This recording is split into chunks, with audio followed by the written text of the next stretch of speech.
ক্ষমতাচ্যুত সাবেক প্রধানমন্ত্রী শেখ হাসিনা এবং সাবেক সড়ক ও সেতুমন্ত্রী ওবায়দুল কাদের সহ ১৭ জনের দেশ থেকে নিষেধাজ্ঞার আদেশ দিয়েছেন ঢাকার একটি আদালত। দুদকের আবেদনের পরিপ্রেক্ষিতে ঢাকার মেট্রোপলিটন সিনিয়র স্পেশাল জজ আদালতের অবকাশকালীন বিচারক আব্দুল্লাহ আল মামুন এই আদেশ দেন।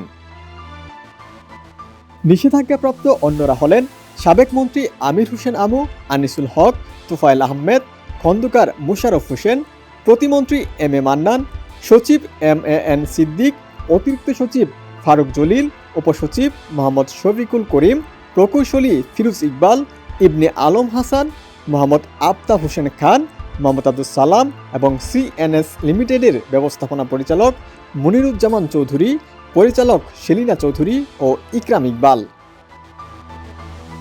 মামলার এজাহারে বলা হয়েছে 2016 সালে পূর্বের বৈধ টেন্ডার বাতিল করে কম্পিউটার নেটওয়ার্ক সিস্টেম লিমিটেডকে একক উৎসভিত্তিক দরপত্রের মাধ্যমে টোল আদায়ের দায়িত্ব দেওয়া হয়। অন্য কোনো প্রতিষ্ঠানের সঙ্গে আলোচনা ছাড়াই এই চুক্তি সম্পাদন করা হয়।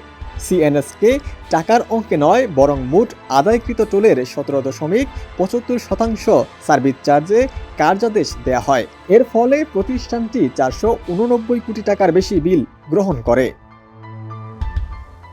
এই ঘটনায় গত 12 অক্টোবর দুদক শেখ হাসিনা সহ 17 জনের বিরুদ্ধে মামলা দায়ের করে। আদালতকে জানানো হয়, মামলার এজাহারনামীয় আসামিরা দেশ ত্যাগ করতে পারেন মর্মে বিশ্বস্ত সূত্রে খবর পাওয়া গেছে। এতে মামলার তদন্ত কার্যক্রম বাধাগ্রস্ত হওয়া সহ গুরুত্বপূর্ণ আলামত বিনষ্ট হওয়ার সম্ভাবনা রয়েছে। তাই এই মামলার সুষ্ঠু তদন্তের স্বার্থে তাদের বিদেশ গমন নিষিদ্ধ করা প্রয়োজন। সেই আবেদনই মঞ্জুর করেছেন আদালত। ডেস্ক রিপোর্ট, সমকাল।